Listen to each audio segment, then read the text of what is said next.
Je vous propose maintenant un nouveau tutoriel sur EBP Compta Pratique 2016 sur la mise en place du plan comptable. Alors, il y a vraiment sur ces versions 2016 une nouveauté, c'est cette notion de plan comptable auxiliaire. Alors, si vous avez coché dans les informations de société au niveau des options comptables que vous voulez gérer un plan comptable auxiliaire, eh bien, nous allons voir après que dans le plan comptable auxiliaire, vous voyez, si je clique dessus, eh bien, il faudra créer, vous voyez, vos clients et fournisseurs, voire même les salariés, via le plan comptable auxiliaire, parce que vous verrez qu'en saisie, il y aura une colonne supplémentaire où vous appellerez directement le nom des fournisseurs, et ça va vous permettre également, au niveau des éditions, d'avoir ce qu'on appelle des balances ou des grands livres auxiliaires. Alors, je vais revenir sur l'OpenGuide. Alors, je précise que ce n'est pas obligatoire. Vous pouvez tout faire avec le plan comptable général. Vous voyez, si je clique sur plan comptable général et si vous n'avez pas coché dans les informations société auxiliaire, vous pouvez cliquer ici, vous voyez, et créer vos clients et vos fournisseurs. Voilà. Alors, moi, je vous en parle parce que si EBP propose cette nouveauté sur 2016, ça vaut le coup de l'utiliser. Sinon, en fait, il n'y a aucune différence entre 2015 et 2016. Alors, on va commencer donc à voir le plan comptable général par rapport à toutes les classes, sauf les clients et fournisseurs, où on le verra dans auxiliaire. Donc, effectivement, hein, la première étape, hein, avant de faire la saisie et de voir les journaux, eh bien, c'est de voir le plan comptable général. Le plan comptable général, donc il va falloir l'initialiser. Donc là, effectivement, vous allez créer tous vos comptes. Alors, il y a ce qu'on appelle des comptes de type de bilan. Ce sont les comptes de la classe 1 à 5 qui sont matérialisés, vous voyez, par l'onglet capitaux. Capitaux, vous voyez, c'est tous les comptes de la classe 1. Immobilisation, ce sont tous les comptes de la classe 2. Stock, ce sont tous les comptes de la classe 3. Alors, fournisseurs et clients, c'est les auxiliaires, donc on le verra tout à l'heure. Autres tiers, donc là, autres tiers, pareil, c'est tous les autres comptes de la classe 4, à savoir les comptes de salariés. Donc les comptes de salariés, vous pourriez aussi les créer dans auxiliaire. Il y a les comptes de TVA et ce qu'on appelle les comptes sociaux, c'est-à-dire les comptes 43. Voilà, donc ça c'est encore des comptes de bilan. Financiers, eh ben, ça va être là le compte de la classe 5, c'est là où vous allez créer les comptes 512. Et après, c'est là où vous allez passer après le plus de temps. Les comptes de charge, c'est les comptes de la classe 6 et les comptes produits de la classe 7. Alors, je vous invite à consulter une formation vidéo sur les cours de comptabilité à distance, effectivement sur les enregistrements comptables et sur la mise en place d'un plan comptable en fonction des factures que vous recevez, puisque vous verrez que la difficulté, ça va dire à chaque fois, mais quel compte je dois créer pour, mettons, une facture de téléphone, une facture de timbre, une facture de loyer.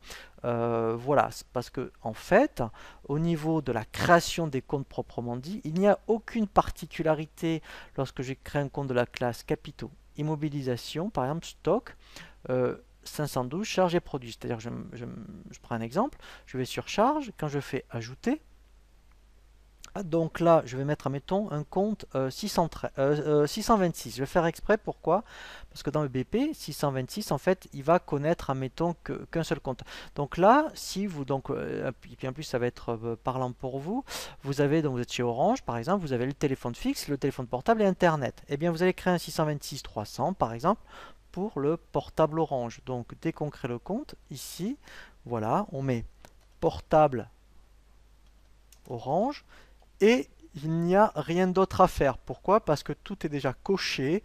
Donc dans des comptes de la classe 6, voilà, vous voyez, donc après vous verrez dans BP Compta Pratique, c'est ce qu'on appelle il faut absolument que ce soit coché, mais c'est coché par défaut. Alors l'intérêt dans Compta Pratique, c'est ça, c'est l'intitulé court, parce qu'en fait vous n'allez pas saisir par les comptes, mais par les libellés. Donc là, vous pouvez mettre tel orange, non, porte pour portable Orange.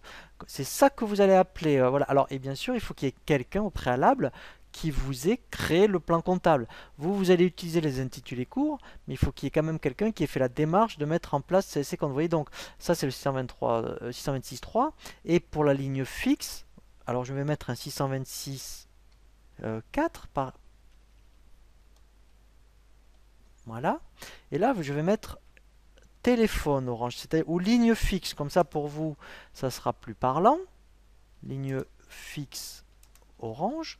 Et là, vous pouvez très bien mettre, mettons, tel Orange. Et ça, vous saurez que c'est la ligne fixe, téléphone par exemple. Voilà, vous voyez donc, etc., etc. Donc, que ce soit des comptes de la classe 6, les produits, c'est les comptes de la classe 7, euh, de stock, immo et capitaux, à part de mettre le compte et le libellé, hein, il n'y a rien à faire.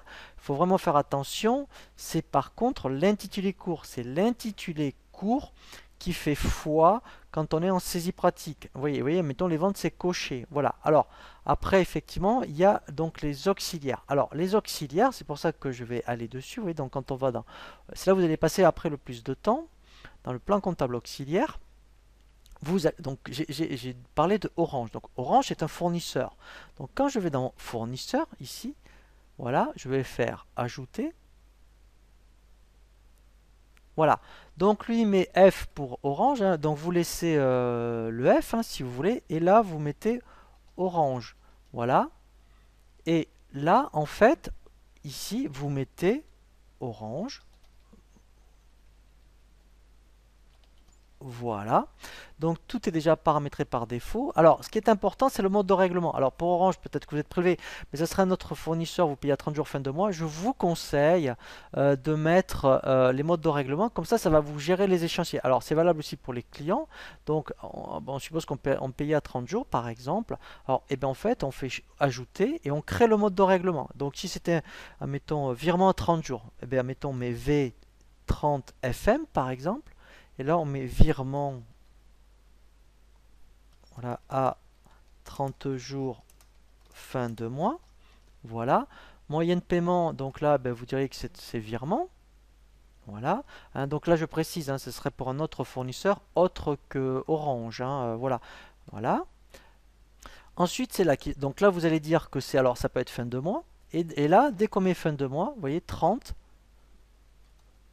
c'est disponible. Voilà, et là je fais enregistrer et fermer. Donc ce que je vous montre pour les fournisseurs, c'est valable aussi pour les clients. Alors vous pourriez mettre aussi les coordonnées, pourquoi pas. Voilà, alors les coordonnées, vous verrez, c'est plutôt intéressant pour les clients. Donc là je fais enregistrer, fermer. Donc on va créer un client maintenant. Donc là je vais dans client, c'est le même principe. Donc là je fais ajouter. Voilà, donc là je mets Dupont par exemple. Voilà, donc en intitulé, je mets Dupont.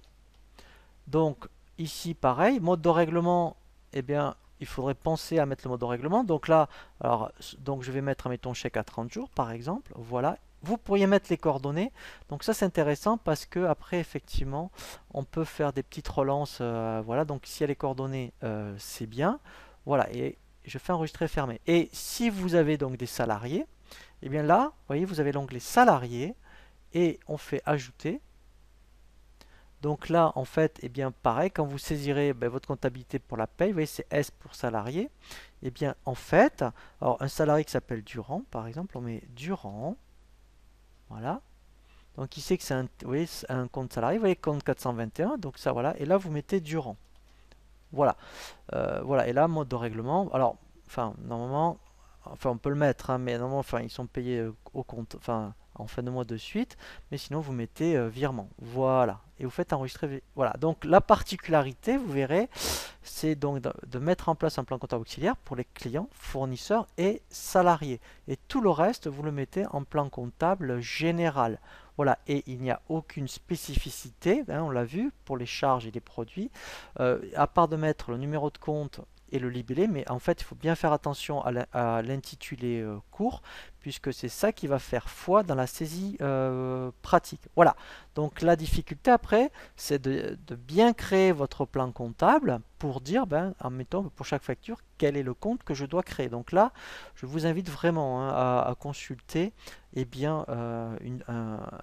formation vidéo vraiment sur les cours de comptabilité sur EBP Compta.